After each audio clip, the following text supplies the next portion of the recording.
بسم اللہ الرحمن الرحیم۔ اسلامک معلومات۔ قرآن کی آخری وحی کے کاتب کون تھے؟ جواب: حضرت ابی بن کعب رضی اللہ تعالیٰ عنہ۔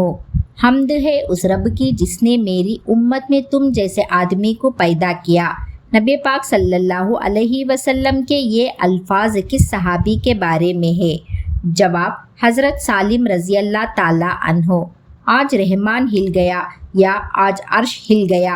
نبی صلی اللہ علیہ وسلم نے یہ الفاظ کس صحابی کے بارے میں کہے تھے؟ جواب: حضرت سعد بن معاذ رضی اللہ تعالیٰ عنہ۔ دنیا کے خالص ترین زبان کون سی ہے جس میں کسی دوسرے زبان کا ایک لفظ بھی شامل نہیں ہے؟ جواب: عربی۔ اسلامی دنیا کا سب سے بڑا جنازہ کس شخصیت کا تھا؟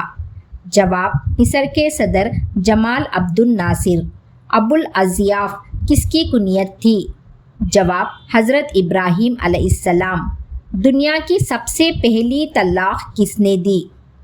جواب: حضرت اسماعیل علیہ السلام نے۔ دلدل کس کے خچر کا نام تھا؟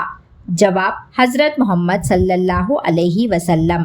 بحر ظلمات میں گھوڑا کس نے ڈالا تھا؟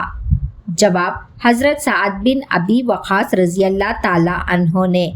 کون سے نبی چونٹیوں کی آواز بھی سن لیا کرتے تھے؟ جواب: حضرت سلیمان علیہ السلام۔